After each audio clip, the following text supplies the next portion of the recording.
une femme politique, présidente nationale AI de l'ALIDEC, Ligue des démocrates congolais. Madame Anne-Marie Makombo, à qui nous disons bonsoir. Vous allez bien? Oui, ça va, merci. Et voilà, nous allons décrypter sur le droit de la femme en général. Nous allons parler aussi sur le dossier danseuse Jubin Piana, vous savez bien la question. On va décrypter sur les conclusions de la mort de Chérubin Okende, négociations avec Paul Kagame ou un débat interne, et puis le profit. Quel est le profit d'un bon gouverneur pour la ville de Kinshasa? Mesdames et messieurs, bienvenue. Madame Anne-Marie Makombo, décryptez un peu sur le droit de la femme. Qu'attendez-vous sur le droit de la femme? Le droit de la femme, j'attends justement qu'on puisse appliquer les lois dans son intégralité. Par exemple, nous avons dans notre exposé de motifs, dans notre loi fondamentale, qui dit que nous souscrivons, la RDC donc souscrit à tous les textes juridiques internationaux.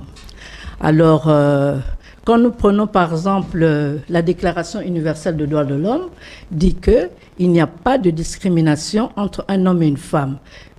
Tous sont égaux devant la loi, ils doivent jouir des mêmes droits. Et ce que nous constatons, ce n'est pas toujours le cas. Ce n'est pas toujours le cas et nous aimerions bien que ça puisse être vraiment appliqué dans toute son intégralité. Je dois reconnaître quand même qu'il y a des avancées dans notre pays. Quand nous voyons par exemple dans le domaine politique le gouvernement sortant, il y a eu plus de 20% de femmes dans le gouvernement. Et c'était une première.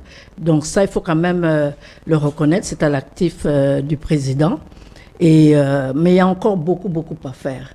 Dans les postes de nomination, dans d'autres postes de nomination, il y a encore beaucoup à faire. Et les postes électifs, ça, c'est au pouvoir du peuple. C'est le peuple qui décide. Malheureusement, le peuple décide souvent dans le bon sens, mais il y a des tripatouillages, ce qui fait que les femmes ne s'y retrouvent pas. En fait, j'aimerais un peu savoir, qu'est-ce qui fait que jusque-là, en principe, nous devons arriver à la parité 50-50? Tout à fait. La parité, ça veut dire 50-50. 50-50. Mais jusque-là, c'est 30%. Oui, c'est 30%. C'est 30%. Qu'est-ce que la femme doit faire? Et ce n'est pas la parité. Allez consulter le dictionnaire, parité veut dire 50-50. Est-ce que cette parité-là dérange les hommes? Dérange les hommes? Oui, ça dérange. Beaucoup d'hommes estiment que nous prenons leur place. C'était eux d'abord. Et maintenant que les femmes commencent à revendiquer, ça diminue leur place. Donc, ils ne voient pas ça d'un bon œil. Heureusement, ce n'est pas tous les hommes. Il y a quand même beaucoup d'hommes. Par exemple, nous voyons... Il y a des hommes genrés. Oui, il y a des hommes genrés. Nous voyons, par exemple, nous travaillons beaucoup. D'ailleurs, dernièrement, on était là encore à CAFCO, le cadre de concertation des femmes congolaises. Et il y a beaucoup d'hommes qui nous accompagnent dans ces études parce que nous sommes en train d'étudier qu'est-ce qui a fait que les élections, ça a été plus que lamentable pour les femmes. Nous sommes dans les 10%. On n'a pas du tout évolué. Donc, nous sommes en train d'étudier le pourquoi, le comment améliorer, etc., etc. Et heureusement pour nous, il y a quand même pas mal d'hommes qui sont là avec nous, qui sont en train de nous épauler. Nous sommes en train de chercher des stratégies pour essayer de changer la donne. Le tout, c'est de ne pas se décourager. Nous sommes sur une voie.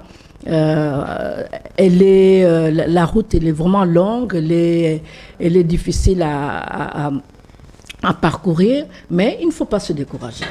Madame Anne-Marie Makombo, j'aimerais un peu savoir par rapport à cette question de parité. C'est vrai, certains hommes sont dérangés par rapport à cette question. Est-ce que la femme est-elle responsable aussi d'autre côté? Bon, effectivement, les parts comment, les torts sont partagés, ça c'est certain. Nous aussi, nous avons notre part de responsabilité. On doit plus se secouer.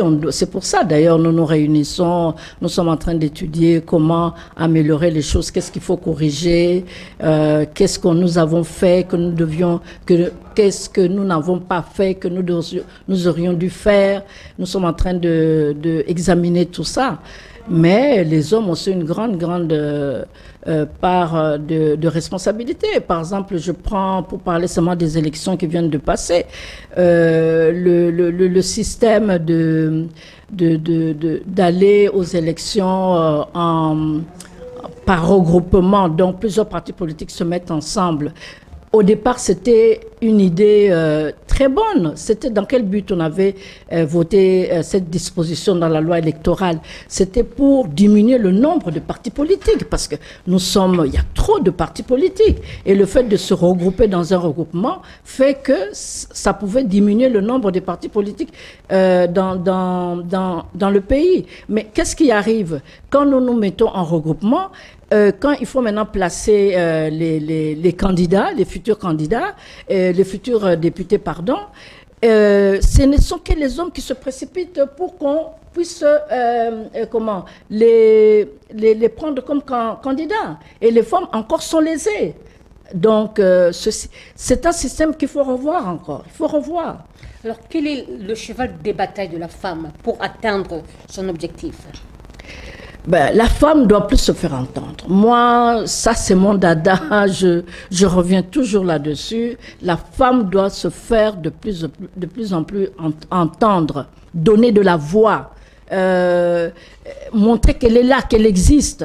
Surtout en politique, pour qu'on puisse constater que vous existez, ben il faut parler. La politique, c'est il faut savoir parler, exprimer ses idées, faire des analyses. Et nous sommes trop timorés dans ce domaine-là. On est trop réservés. Et là, les femmes vraiment doivent sortir de leur timidité pour se faire entendre. J'aimerais un peu poser cette question. Dans la lutte, peut-être dans le combat politique, dans le combat managérial, est-ce que la femme apporte son intelligentsia ou sa fleur?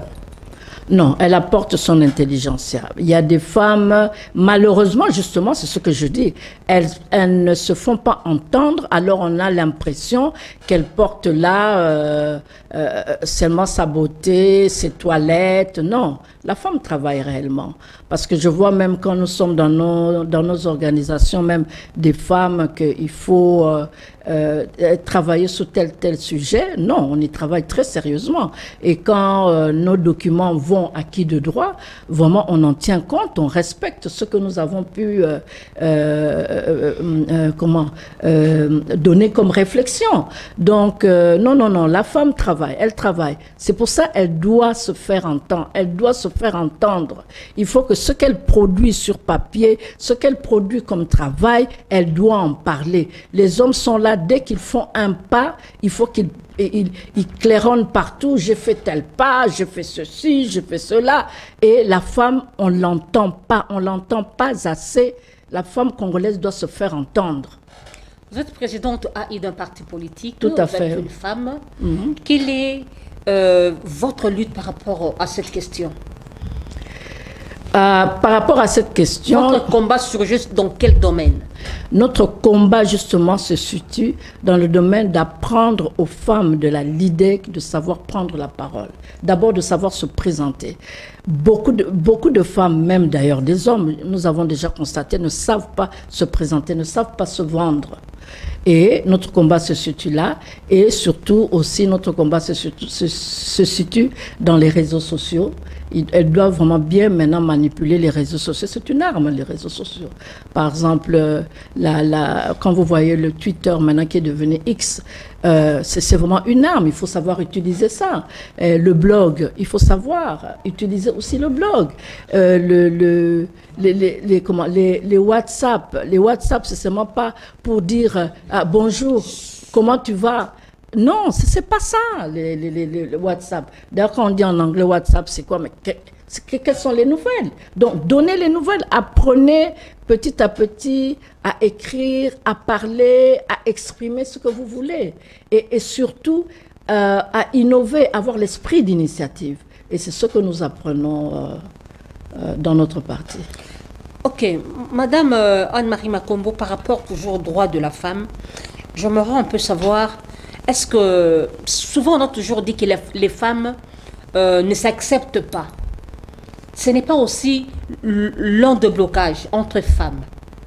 C'est vrai qu'il y a ce problème-là, les femmes ne s'acceptent pas, mais je dirais aussi les hommes aussi, ils ont ce genre de problème. Mais nous les femmes, comme nous sommes très... comment on s'exprime plus de ce côté-là, on montre plus nos sentiments, ce qui fait qu'on a tendance à s'appesantir seulement sur le cas des femmes qui ne s'acceptent pas. Mais ce problème existe aussi chez les hommes.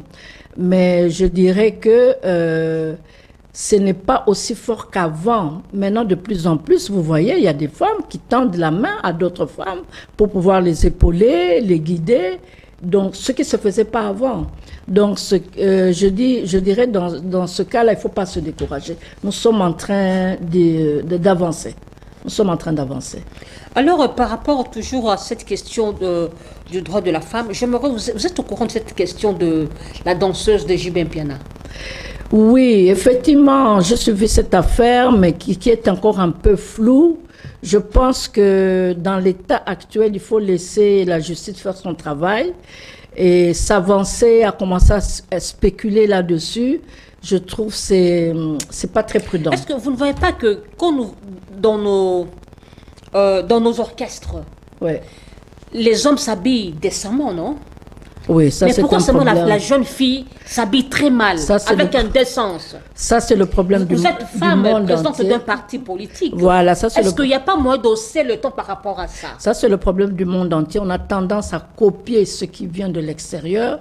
Moi, effectivement. Après tout, on est africaine. Oui. Moi, j'avoue que ça me choque quand même. Quand je vois surtout ce qui se passe à l'extérieur, vous voyez les grandes actrices, chanteuses, elles sont à moitié nues maintenant sur le podium. Elles sont à moitié nues. Et vous verrez les hommes, mais les hommes sont habillés. Alors je me dis, mais pourquoi les femmes, nous nous laissons faire ainsi?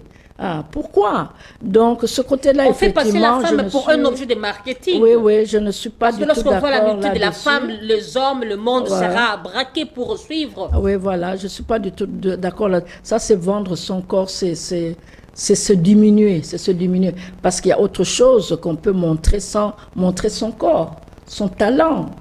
Mais les danseuses, on peut danser sans s'exhiber à moitié nu. Non, ça c'est quelque chose que je déplore aussi. Il y a des moments quand je regarde ça, vraiment, ça me dépasse, ça m'attriste. Je me dis, mais est-ce qu'on a besoin de ça? On a besoin de ça. On n'a pas besoin. Madame Anne-Marie, comment atteindre l'autonomisation de la femme? L'autonomisation de la femme, justement, c'est par une des routes, c'est la parité, donner accès à la femme les mêmes droits que l'homme. Et là, la femme pourra atteindre son autonomisation et soigner, encadrer la femme rurale. La femme rurale, elle est là, elle travaille énormément, mais elle n'est pas du tout encadrée par l'État. Vous verrez, par exemple, quand l'État donne, par exemple, des tracteurs. Il y a des tracteurs qui arrivent au ministère de l'Agriculture. Mais suivez où vont ces tracteurs. Ça va aller chez les mêmes personnalités qui sont là, qui n'ont même pas, ce sont même pas des spécialistes dans ce domaine-là, dans l'agriculture, mais ils se précipitent pour prendre ça pour eux. Et en général, le chef laisse faire, on ne punit pas, et les femmes continuent toujours à travailler dans des conditions vraiment très très difficiles, avec des houes, des haches. Donc, on ne peut pas. Ce côté-là, moi, je pense qu'on doit plus encadrer la femme. Parce que quand on regarde bien qui nourrit la République démocratique du Congo, la grande majorité, ce sont les femmes rurales. Oui. Donc, on doit plus comment s'arrêter un peu sur leur cas, voir qu'est-ce qu'il faut faire pour améliorer. Exactement comme le président a fait pour le domaine de la santé, s'arrêter un peu sur la maternité, donc la gratuité maintenant de la maternité. On devrait faire pareil pour les femmes rurales.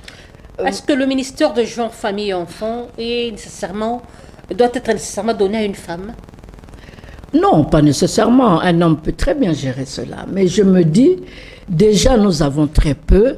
Si maintenant le ministère de la femme, on doit du genre, on doit encore le donner à un homme, moi je dirais pour l'instant que les hommes se calment. Quel est l'impact de ce ministère-là dans le droit de la femme, dans la vie, sur l'autonomisation de la femme congolaise? Quel est son impact? Je trouve que jusqu'à présent, ce ministère n'utilise pas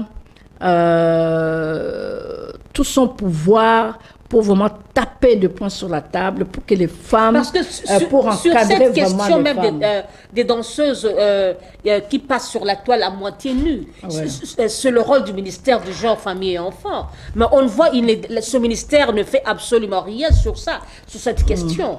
Vous voyez, Ouais. il y a que des organisations de femmes ou encore des partis politiques qui haussent le ton, qui s'élèvent. Mais quelle est vraiment son impactation sur le droit de la femme? Oui, elle devrait, oui, effectivement, la ministre de Genre et Famille devrait être plus autoritaire, plus exigeante, voilà, plus exigeante pour que la femme puisse, qu'on puisse voir que la condition de la femme puisse un peu changer. Et non des réunions qui n'ont pas vraiment de lendemain. Donc, elle devrait beaucoup plus bouger. Beaucoup plus bouger, avoir plus d'esprit d'initiative. Madame Anne-Marie Makombo, il y a je ne sais pas, un adage, un slogan qui dit souvent « Kolen à moi si Kolen Ndoki », c'est vrai? Je sais qu'on m'a déjà posé cette question, Kolen là-bas si Kolen Ndoki. Moi, je dirais que ce n'est pas vrai, justement. Je n'y crois pas. Moi, je crois qu'effectivement, on nous appelle Ndoki parce que souvent, nous savons voir les choses, nous savons flairer le danger là où l'homme ne voit pas. L'homme n'a pas cette intuition-là. La femme l'a.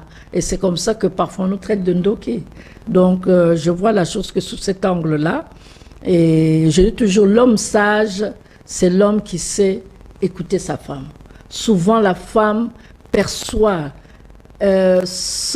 voit venir les choses là où l'homme ne voit absolument rien, ne comprend pas ce qui est en train de venir. Donc, un homme sage devrait écouter sa femme. Moubel Azambe est hôpital, c'est vrai? Oui, hélas, oui, ça c'est vrai. Hélas. Comment ça expliquer? Comment on va le mettre hôpital? Pour trouver un homme fidèle, il faut se lever tôt. Hein.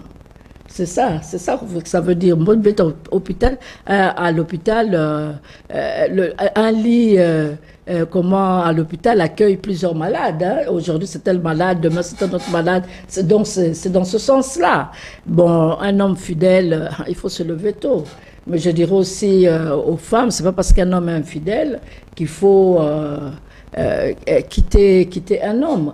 Les hommes sont un peu comme des enfants.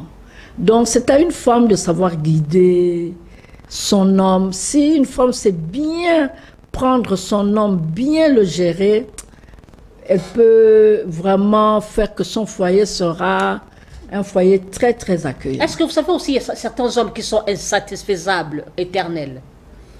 Oui, c'est vrai, mais... Vous pouvez être une femme soumise, une femme serviable, une femme docile, mais il est toujours infidèle.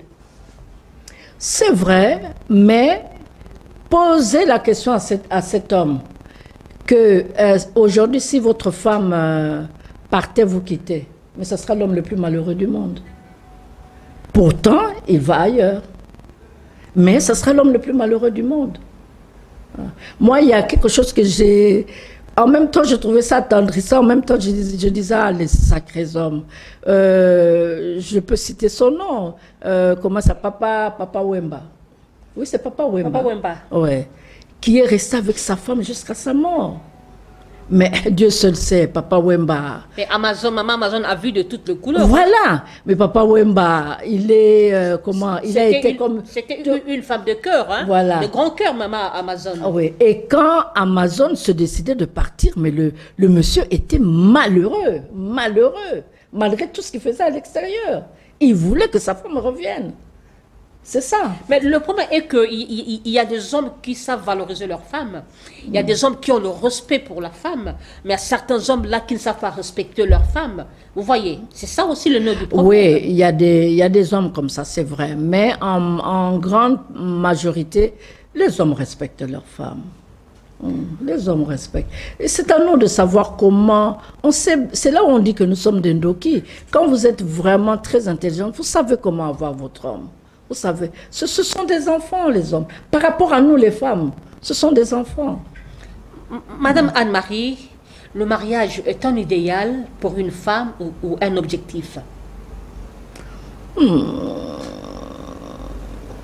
Je dirais, ça dépend. Ça dépend.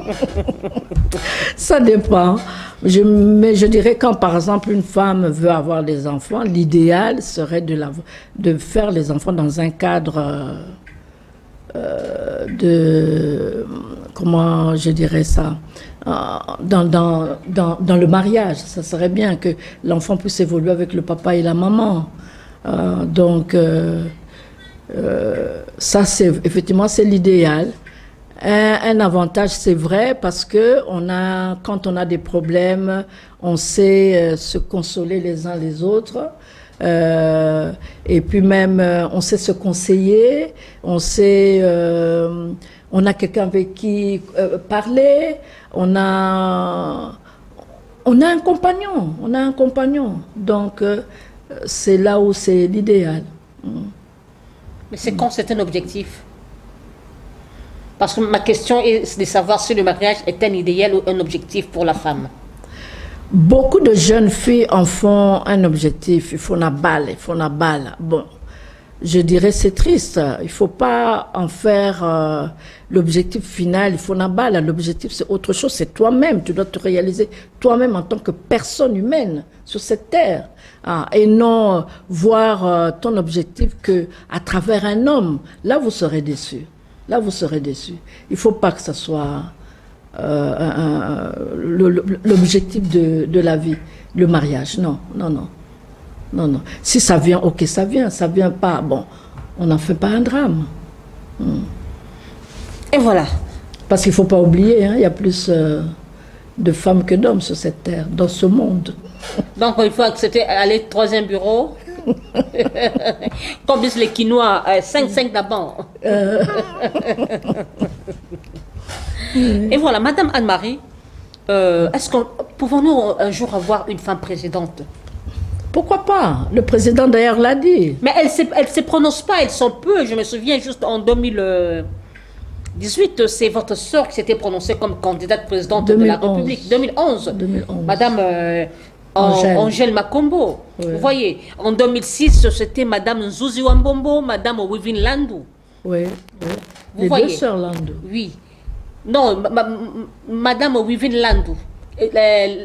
La femme du défunt Gouns à Carly. Oui, je sais très bien. Oui. Et Madame Nzuzi Wambombo, qui s'était présentée comme candidate présidente de la République. Oui. Vous voyez? Donc, on ne sent pas vraiment l'engouement de femmes.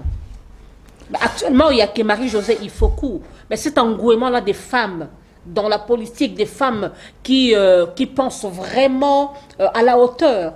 On ne sait pas, c'est la peur, la frustration ou cette manque de détermination.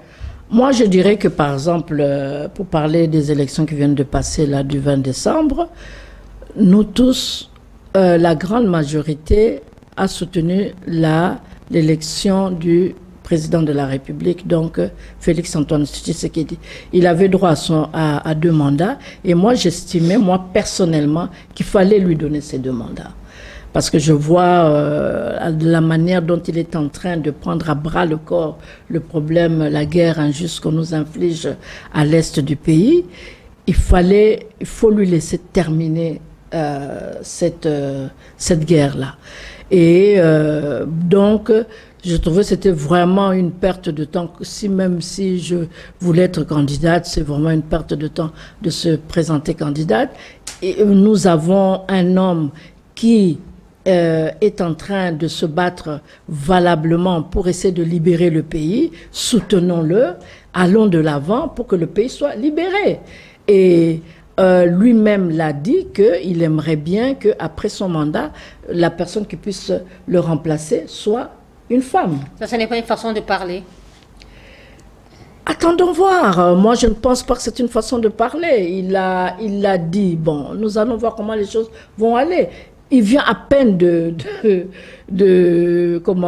gagner les élections. Nous avons 5 ans devant nous. Hein. On a aussi des femmes capables qui peuvent tenir la RDC. Mais bien sûr, il y en a. Il y en a, comme il y a des hommes aussi. Il y en a. Il y en a, ça c'est sûr. Heureusement d'ailleurs qu'il y en a. Le compteur aurait été vraiment affolant là. Hein, aurait été dramatique. Que nous n'ayons pas des femmes ni des hommes. Il y en a. Il y en a. Parlons un peu sur les conclusions de la mort de Chérubin Okende.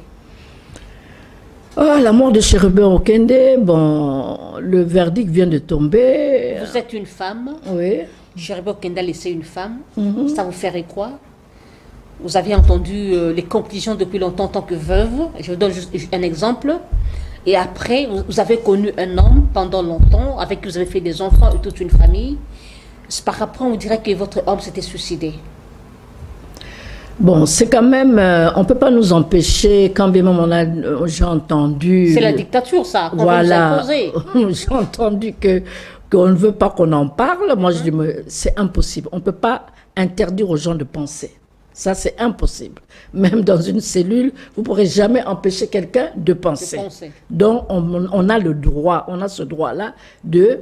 On vous dit quelque chose, de réfléchir là-dessus, oui, et de donner son point de vue, comment nous prenons la chose.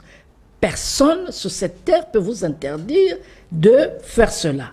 Donc, ce qui est quand même étrange, moi, il y a des questions que je me pose pour Chérubin, qui fut un ami d'ailleurs. On connaissait, c'était un homme... là, je parle aspect soigné, un homme très soigné, tenant compte, il se présentait en public avec des habits propres, des tenues correctes. Et là, on voit une chemise, il portait une chemise sale. Badigeonnée de sable. Et oui, voilà. Et ensanglanté, du sang partout. Tout le monde a pu voir ces photos. Ça circulait partout. Dans le monde. Voilà. Et maintenant, on nous dit qu'il s'est suicidé. Mais comment a-t-il fait? Avant de se suicider, il est allé... Se badigeonner au sol. Oui, voilà. Du sang, je ne sais pas où est-ce qu'il a pu prendre ça, se mettre un peu partout, que sa chemise était vraiment ensanglantée, ça, la chemise. Et après, se tirer dessus. Et on voit que la ceinture de sécurité est mise soigneusement en place. Et même quelqu'un qui se tire dessus, apparemment le revolver devrait glisser, tomber. Non, c'est bien là, bien posé. Bien posé. Enfin, on veut prendre des gens pour qui? On veut prendre des gens pour qui?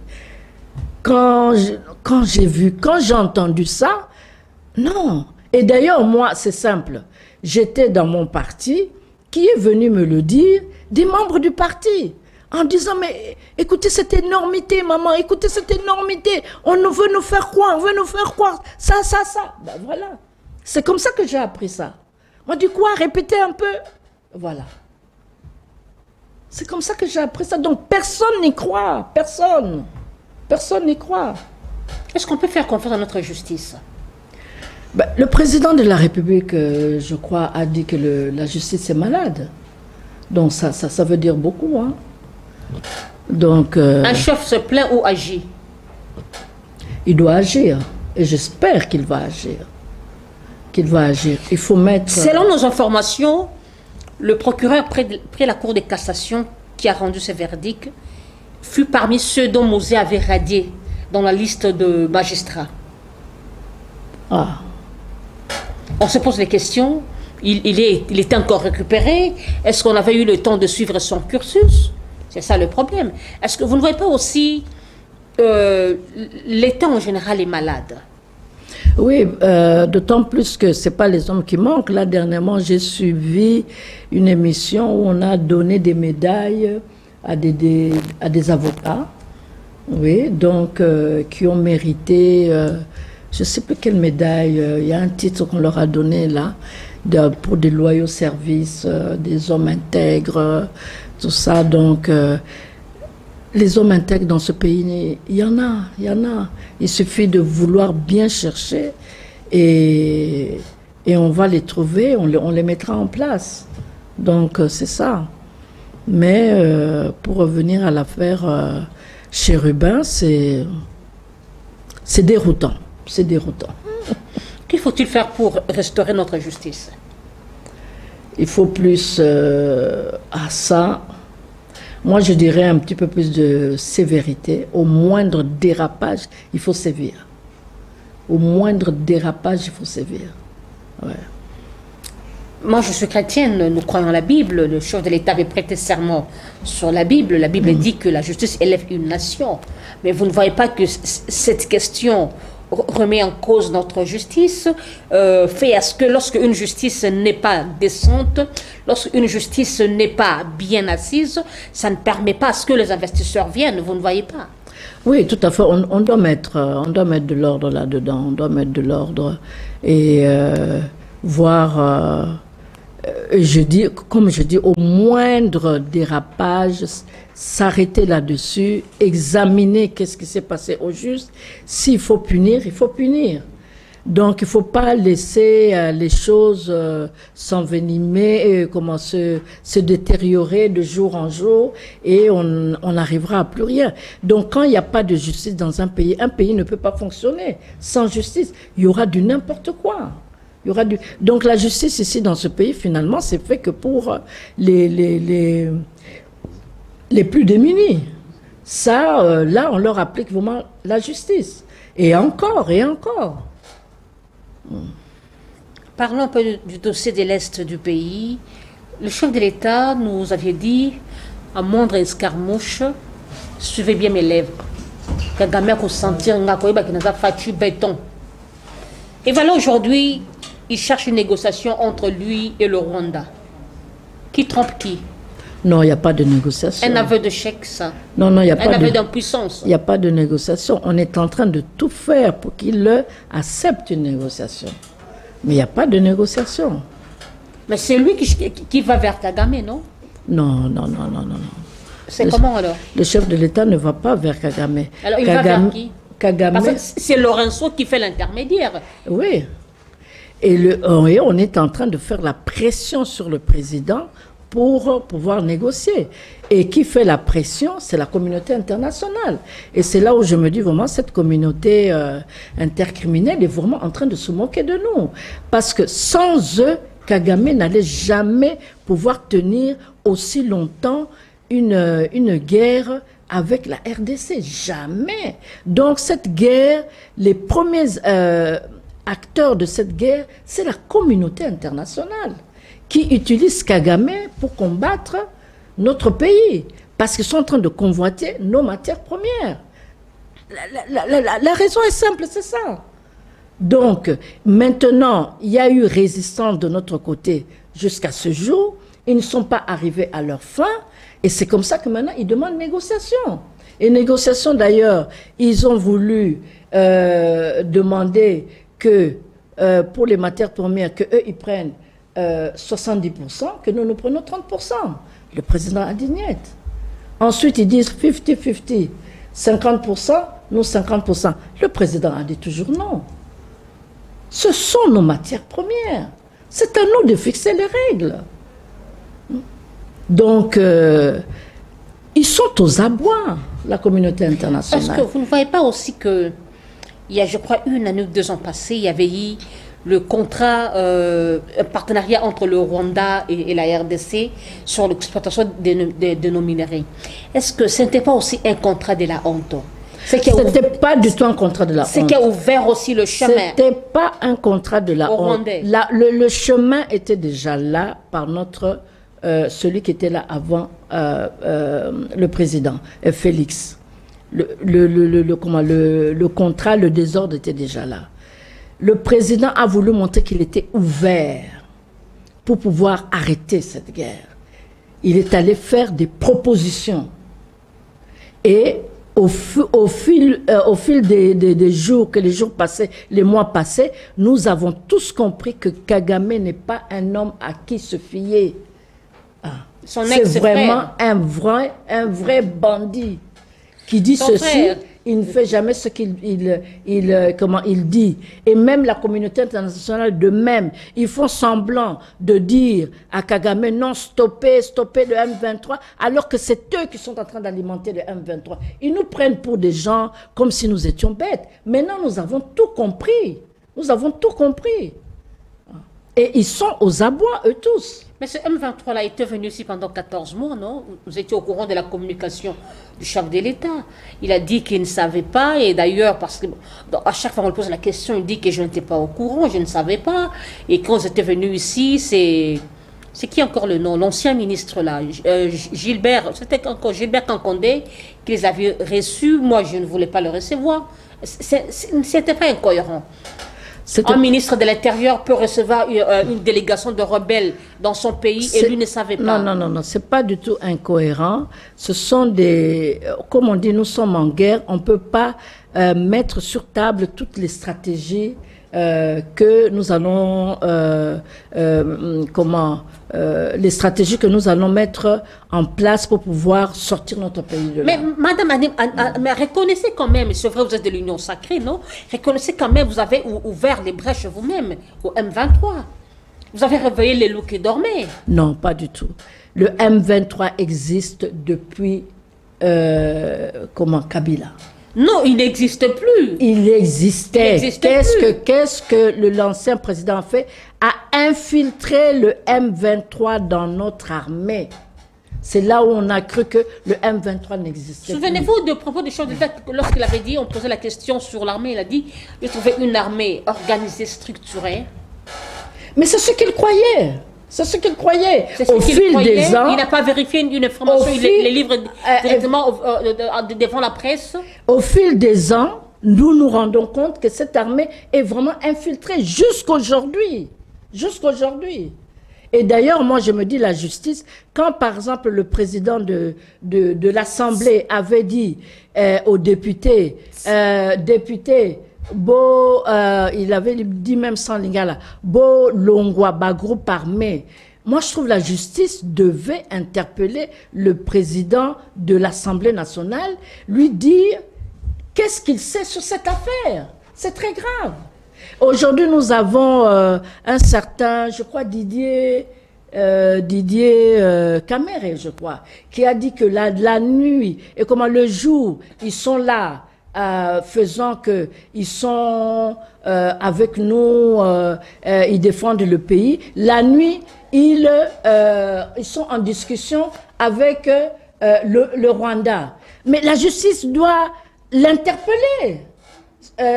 Ce monsieur qui a dit cela doit l'interpeller, lui, qui dise à la justice qu'est-ce qu'il sait de tout cela. Donc c'est ça qui se passe. Nous sommes vraiment infiltrés dans notre pays. Et même certains Congolais préfèrent l'argent au lieu de sauver votre pays, vous préférez l'argent. Selon vous, par rapport à cette question de l'Est, il nous faut une négociation entre le chef de l'État et Paul Kagame ou un débat interne? Il nous faut, s'il faut choisir entre les deux, je dirais un débat interne. Paul Kagame, on n'en a rien à faire. On connaît comment il est, on ne peut pas lui faire confiance. C'est une perte de temps de faire un débat avec Paul Kagame. C'est une perte de temps. Si vraiment, il doit y avoir débat, c'est avec la communauté internationale qui sont en train de téléguider Paul Kagame. Ce n'est pas avec... On n'a rien à voir avec Paul Kagame. C'est un homme qui ne respecte pas sa parole. Alors, pourquoi perdre du temps avec lui? Pourquoi perdre du temps? Est-ce que vous ne pensez pas que l'ambassade du Rwanda pouvait déjà être scellée? Oui, moi je pense que oui. Oui, ça je pense quand même c'est si ce n'est pas fait, c'est vraiment une erreur de notre part. Je ne vois pas qu'est-ce qu'on en a à faire avec une ambassade du Rwanda ici dans notre pays. Non. Est-ce qu'il n'y a pas la peur aux côtés de nos autorités? Je ne pense pas que c'est la peur, c'est... Parce qu'il y a aussi nos frères congolais qui sont là-bas.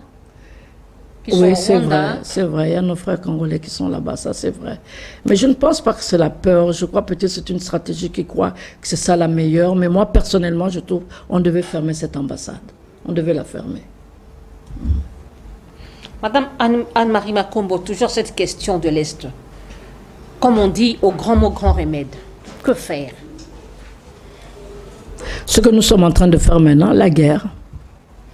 Qu'on puisse déclarer la guerre, déclencher la guerre. Mais nous sommes déjà en train de faire la guerre. Tout le monde attend la guerre, que le Congo se déplace, va entre Rwanda en train de combattre. Mais déjà, ce que nous faisons maintenant ici, c'est vraiment la guerre.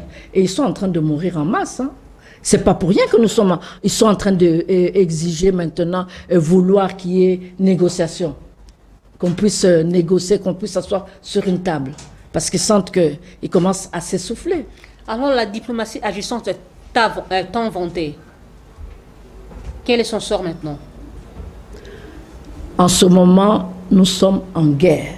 Nous devons libérer... On n'a plus question de la diplomatie agissante. Nous devons libérer notre pays des griffes de ces terroristes et de cette communauté intercriminelle. Nous devons libérer notre pays. Parlons un peu sur cette question de la ville de Kinshasa. Il y a les candidats déjà se disputent, se bousculent pour postuler dans chacune des provinces. Madame Anne-Marie Makombo, quel est le profil d'un bon gouverneur pour la ville de Kinshasa? Un bon gouverneur, d'abord, il doit être intègre. Ne pas confondre la caisse de la ville avec son argent propre, donc son compte en banque, et l'insalubrité dans la ville bat le record. Je pense que Kinshasa n'a jamais été aussi sale qu'elle l'est en ce moment. Donc, il doit oublier un peu tous ces honneurs, tous ces salamalek qu'on le voit se trimballer avec des jeeps, des militaires. Je me demande qui lui en veut vraiment pour qu'il puisse faire des tas de dépenses avec toutes ces jeeps qui sont en train de l'entourer. Donc, il doit s'occuper plus de la population. Nous voyons par exemple le banditisme à Kinshasa bat le record avec le phénomène de Kuluna. Quitte à chercher des spécialistes, nous devons avoir des spécialistes pour étudier à fond ce problème, pour pouvoir, si pas l'éradiquer, mais au moins le diminuer sensiblement. Donc, dans cette ville, je suis désolée, on ne sent pas que nous avons un gouverneur. Est-ce que par rapport à cette question de Kuluna, vous savez, il y a dans un quartier dans la commune de Makala, oui, les gens ont abandonné leur maison. Oui, il y a des quartiers. À Kisenso, on en parle. Tout à fait, tout à fait. Et le comble est que la plupart de ces Kuluna se sont allés s'inscrire dans la police. Voilà. Beaucoup sont dans la police. Comment est-ce possible? Comment on recrute... Un ancien Kuluna venu dans la police, qu'est-ce qu'il peut donner de voilà, bon? Voilà. Comment est-ce possible? Comment est-ce possible? Non, c'est à hurler, non, je ne sais pas. Je me demande aussi, je me pose aussi cette question. Lorsqu'il y avait l'opération Likofi avec le général Célestin Kanyama, en tout cas, on ne parle plus de Kuluna ici. Mm-hmm. Après, maintenant, c'est l'opération Kanyamaka CC. Oui. On a ramassé des Kuluna dans des quartiers, ils sont partis. Mais le comble est que, au lieu que cette affaire diminue, mais ça s'est accru encore. Et moi, je pense qu'il faut aussi ne pas s'attarder seulement au Kuluna, mais sévir, arrêter les parents des Kuluna. Parce que les parents savent que leur enfant est Kuluna et ils protègent leur enfant. Ils protègent leur enfant. Moi, je pense qu'il faut savoir aussi arrêter les parents. Qu'est-ce qui est la base de ce phénomène, Kuluna?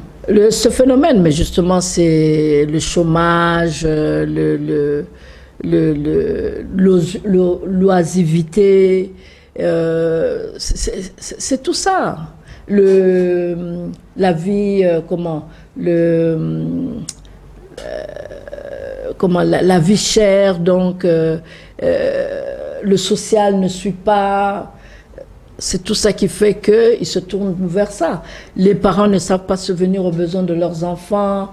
Ils laissent leurs enfants déambuler dans les rues, dans l'oisivité. Et les enfants maintenant font n'importe quoi. Les enfants qui n'ont pas du caractère se laissent entraîner par d'autres.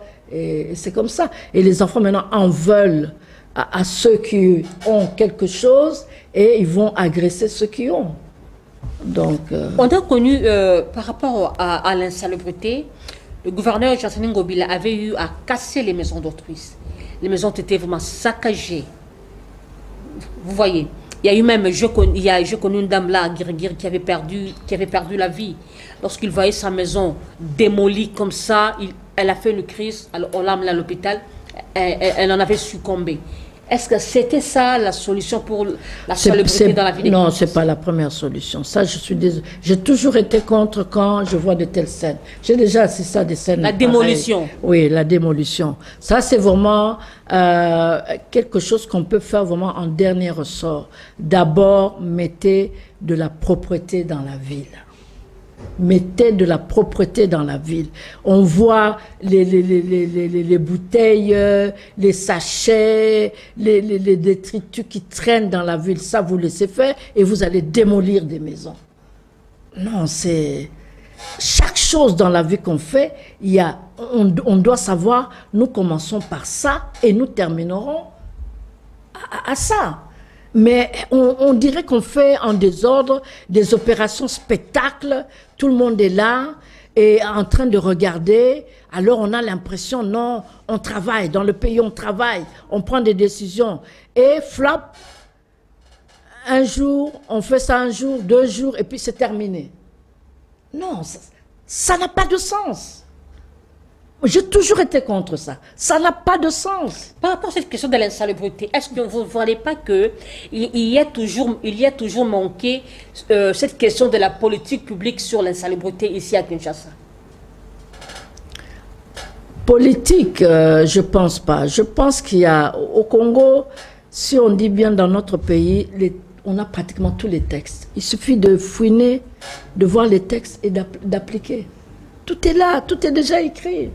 Tout est déjà réfléchi, c'est là. Il suffit d'appliquer, l'application. C'est ça qui manque. C'est ça qui manque. Appliquer. On est là, on regarde, on fait des opérations spectacles et on se donne l'impression qu'on a travaillé. Non, c'est désolant. C'est vraiment désolant.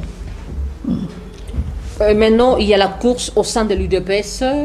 Tantôt, c'est gentil. C'est qui encore? Gekoko, il y a Deo Kassongo. Selon vous? Pour diriger la ville. Pour diriger la ville. Pour diriger la ville, il y a beaucoup... Moi, je dirais ceci, que le gouvernorat, on doit changer les dispositions dans la Constitution. On doit dorénavant tout simplement les nommer, comme on nomme dans les entreprises. Comme ça se faisait à l'époque du maréchal Mobutu. Voilà. Et ne pas mettre quelqu'un d'une région, par exemple, je ne sais pas moi, un Congo ne doit pas diriger la province, la province du Congo central. Je ne sais pas moi, un Lualabé, je ne sais pas si on dit Lualabé ou bien un Katangais, soit, ne doit pas diriger la province du Katanga. Ah, on doit revenir là-dessus. Et ça marchait du tonnerre. Moi, je suis allée un jour au Bas-Congo et dans le cadre de notre parti, j'ai été surprise d'entendre des gens me dire que nous, ici, notre leader, c'est Zouzou Mbombo. Aujourd'hui, elle viendrait ici, on l'accueillerait à bras ouverts. Elle postulerait ici comme candidate, nous allons la voter à 100%. Exactement comme on a fait avec Condé Villa Kikanda à Goma. Voilà. Donc ça marchait. Je pense que nous devons revenir là-dessus. Et ça va, je crois, diminuer un peu le tribalisme. Et cette question aussi des gouverneurs qui prennent des députés en otage. Dynamique Ngobila, Dynamique Kimbuta, Dynamique Anne-Marie Makombo. Et les députés n'ont plus moyen de contrôler l'exécutif provincial. Ben, ce sont les députés qui doivent s'affirmer. Hein. Je peux vous dire comme à l'Équateur, là-bas, à Mbandaka, oui. C'est un gouverneur qui a le culot de faire arrêter même les députés. Ils organisent des sessions plénières, on invalide les députés qui sont contre lui et on valide les suppléants. Et je vous dis, c'est le gouvernement central qui reste silencieux dans cette question. Non, le gouvernement central, d'accord, mais et les autres députés qui sont sur place, pourquoi ils restent silencieux? Ils devraient réagir.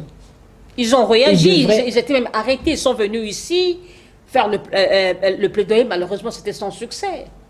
Oui, non, donc là c'est un tort, on doit vraiment réagir là-dessus.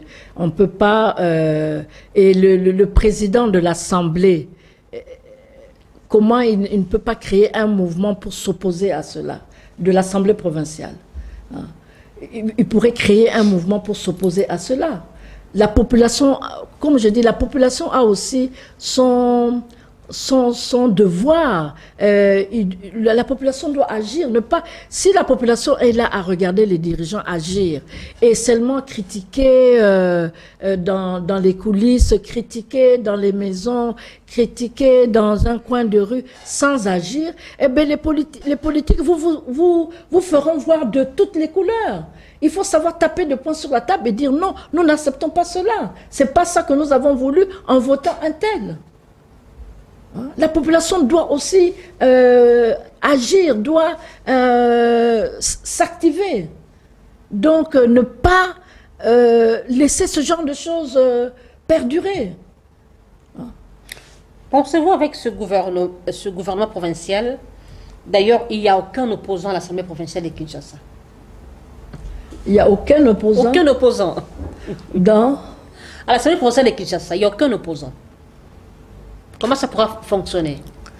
Ah ben les opposants. C'est vraiment la démocratie, ça? Non, les opposants vont se créer. Par exemple, moi, j'ai suivi quelque chose qui m'avait beaucoup frappé au sujet des États-Unis. Un républicain, non, c'était un démocrate, oui. Un démocrate qui disait qu'il ne votera pas le président actuel, qui est démocrate, il votera plutôt Trump.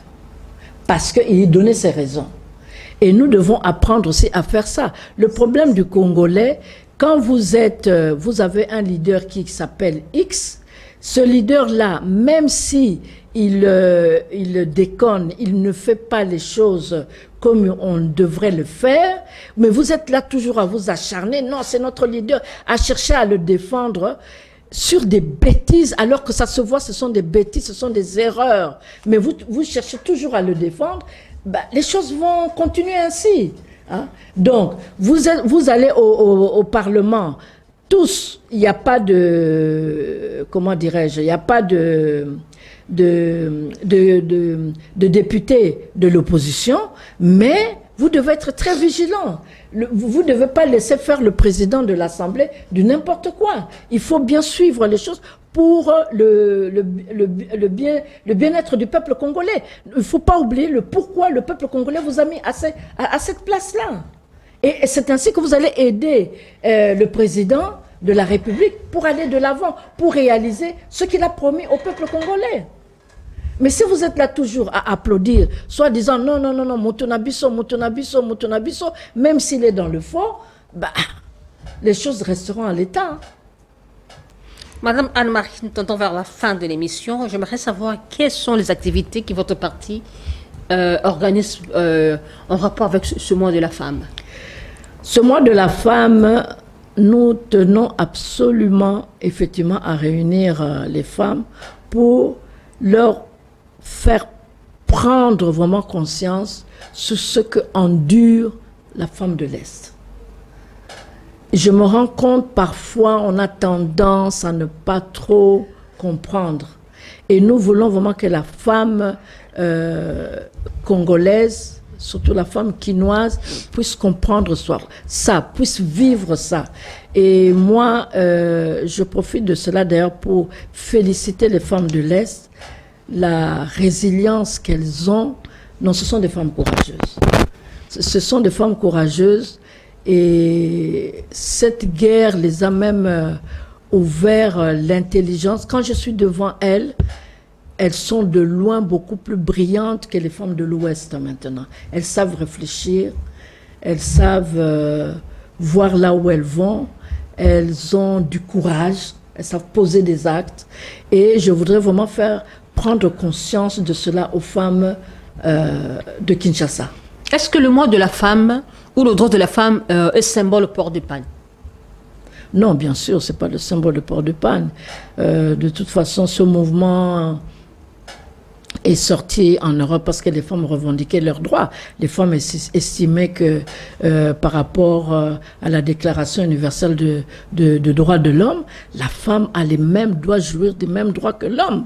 Et la femme ne jouissait pas des mêmes droits. Dans les usines, on payait la femme moins que l'homme. Et la femme a commencé à revendiquer. Et petit à petit, c'est ainsi que que les Nations Unies ont créé la Journée internationale de la femme, pour que la femme puisse vraiment réfléchir sur son avenir, sur ses droits, pour qu'elle puisse aller de l'avant. Parce qu'on se rend compte de plus en plus que cette humanité, le monde ne peut pas fonctionner sans une partie des gens qui restent au bord du trottoir. Ces gens-là, c'est qui? Ce sont les femmes. On les laisse au bord du trottoir et les hommes continuent eux-mêmes. La preuve, vous voyez comment le monde est en train d'aller.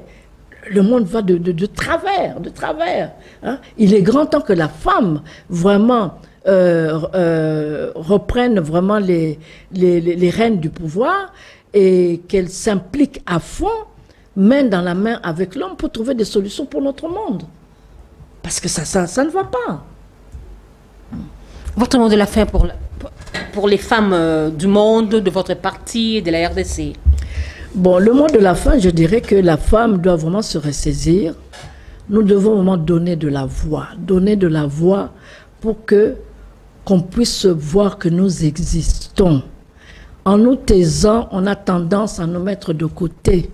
Il faut savoir parler. Les rares femmes qui ont su parler, donner de la voix, se sont quand même retrouvées quelque part. Je sais que beaucoup, on les met de côté, on a peur d'elles, mais plus nous parlons, plus nous allons nous imposer. Et les femmes, nous devons être solidaires. Ça commence à venir, mais soyons de plus en plus solidaires pour que nous puissions changer notre pays. Notre pays est en train de vivre une crise immense avec cette guerre. Il faut que la femme s'implique de plus en plus pour que nous puissions voir des meilleurs jours, que nous puissions laisser un monde, un pays agréable à nos enfants, nos petits-enfants, qu'on puisse dire que non, il y a eu des femmes et ces femmes ont agi.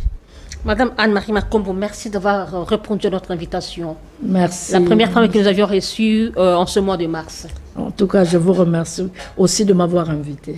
Et voilà, mesdames et messieurs, c'est la fin de cette émission. Nous vous rappelons que nous avions reçu Madame Anne-Marie Makombo, présidente nationale AI du parti Ligue des démocrates et congolais LIDEC. On a décrypté sur le droit de la femme. On a parlé sur la question de l'Est, sur la mort de Chérubin Okende. Puis, on a chuté sur le profil d'un bon gouverneur pour Kinshasa. Restez branchés à ce programme. Je pense à cet homme genré. Mon conseiller personnel, James Nzemboa Goundou, bisous à toi, je t'aime beaucoup. Merci à ces hommes genrés aussi de Kinatu, merci à Goloa, merveille à Goloa, merci à Roni, merci. Bien qu'en retard, je t'aime beaucoup, Enoch Mbala. Merci à Light Mouton, je m'entends Libandi. Que Dieu bénisse la RDC, que Dieu protège nos femmes, nos sœurs qui tombent à l'est du pays et que Dieu pense à son peuple. Au revoir, Inch'Allah.